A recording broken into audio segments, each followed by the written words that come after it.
అనంత కరుణామయుడు అపార కృపాశీలుడైన అల్లాహ్ పేరుతో ప్రారంభిస్తున్న సూరే మొహమ్మద్ 1వ రుకు 8వ వివరణ. హజరత్ ఉమర్, దానికి మీకు స్వేచ్ఛ ఉంది, ముస్లింలైపోయినా లేదా జిజియా చెల్లించుకుని స్వతంత్ర పౌరులుగా జీవించిన అది మీ ఇష్టమని అన్నారు. దానికి వారు జిజియాకు అంగీకరించారు. వారిని స్వేచ్ఛగా వదిలివేయడం జరిగింది. అదే గ్రంథంలో మరోచోట అబూ హుబైద్ రాసిన దాని ప్రకారం హజరత్ ఉమర్ రజియల్లాహ్ హజరత్ అబూ మూసా అష్షరీకి లేఖ రాస్తూ యుద్ధంలో పట్టుబడిన ప్రతి కృషిపరుని రైతును వదిలివేయి అని ఆదేశించారు. సత్ప్రవర్తనకు 4వ విధానం ఖైదీని ఎటువంటి పరిహారం ప్రతిఫలం లేకుండానే ఇట్టే విడుదల చేయడం. ఇదొక ప్రత్యేక రాయితీ.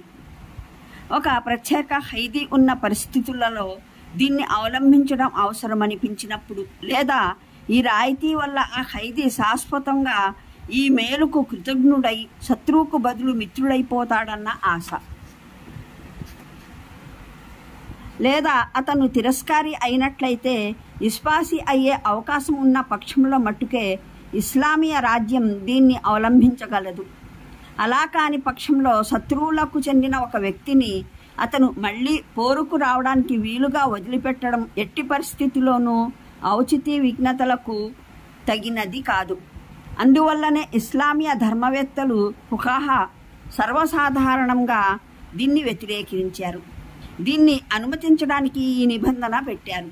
ముస్లింల రాజ్యాధినేత ఖైదీలను లేదా వారిలో కొందరిని వారి ఎడల ఉపకారంగా విడుదల చేయడంలోనే ఔచిత్యం ఉందని తలిస్తే అలా చేయడంలో తప్పు లేదు. అస్సిరియల్ ఖబీర్ ప్రవక్త మహానీయుల సల్లల్లాహు అలైహి వసల్లం కాలంలో దీనికి సంబంధించిన దృష్టాంతాలు అనేకం మనకు దొరుకుతాయి. దాదాపు అన్నింటిలో ఔచిత్య కోణము ప్రస్ఫుటమవుతుంది.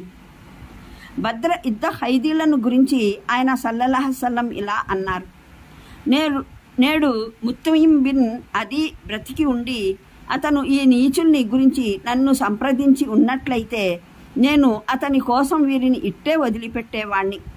బుఖారీ, అబూ దావుద్, ముస్నద్ అహ్మద్.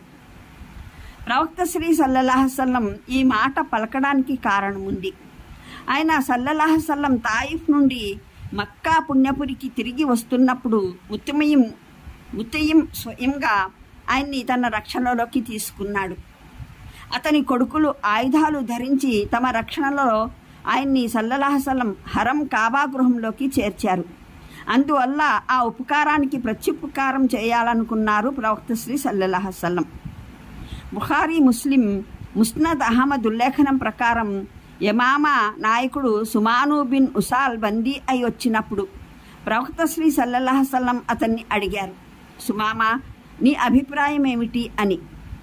దానికి అతను, మీరు నన్ను సంహరిస్తే ఎంతో కొంత విలువ ఉన్న రక్తం గల వ్యక్తిని మీరు సంహరిస్తారు.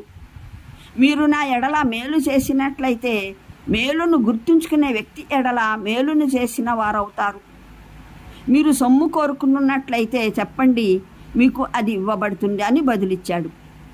3 రోజుల వరకు ఆయన సల్లల్లాహు అలైహి వసల్లం అతన్ని ఇదే మాట అడుగుతూ వచ్చారు. అతను ఇదే సమాధానం పలుకుతూ వచ్చాడు. చివరికి ఆయన సల్లల్లాహు అలైహి వసల్లం సుమామాను విడుదల చేయవలసిందని ఫుర్మాయించారు. విడుదల అవగానే అతను దగ్గరలో ఉన్న వయాసిస్సుకు వెళ్ళాడు. పరిశుభ్రంగా స్నానాదులు ముగించుకుని తిరిగి వచ్చాడు. కలిమా పఠించి ముస్లిం అయ్యాడు. ఇలా విన్నవించుకున్నాడు: నేటికి మునుపు ఏ వ్యక్తి మీకన్నా ఏ ధర్మము మీ ధర్మం కన్నా నా దృష్టిలో ఆగ్రహపాత్రమైనది కాదు.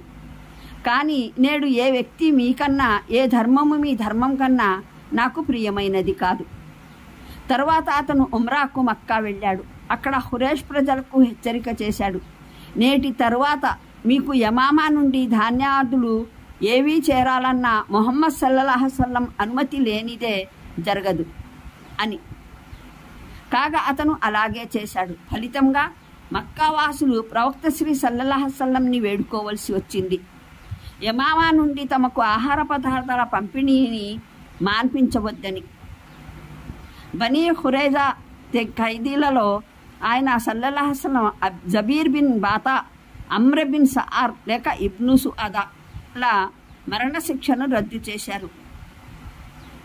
జబీల్ని వదలడానికి కారణం అజ్ఞాన కాలంలో బుఆస్ యుద్ధం సందర్భంలో హజరత్ సాబిత్ బిన్ హైస్ అన్సారీకి రక్షణ కల్పించడం. అందువల్ల ఆయన అతన్ని హజరత్ సాబిత్కి అప్పగించారు. ఆ ఉపకారానికి ప్రత్యుపకారం చేయడానికి అమ్ర బిన్ సఆద్ని విడుదల చేసింది. బనీ ఖురేజా ప్రవక్త సల్లల్లాహు అలైహి వసల్లం ఎడల ఒప్పందాన్ని ఉల్లంఘిస్తూ ఉండగా ఈ వ్యక్తే తన తెగవారిని ద్రోహం చేయకుండా వారిస్తూ ఉన్నందువల్ల కితాబుల్ అమ్వాల్ అబూ ఉబైద్ బనీ ముస్తలిక్ యుద్ధం తర్వాత ఆ తెగకు చెందిన ఖైదీలను నిర్బంధించి తెచ్చినప్పుడు వారిని జనుల్లో పంచివేయడం జరిగింది.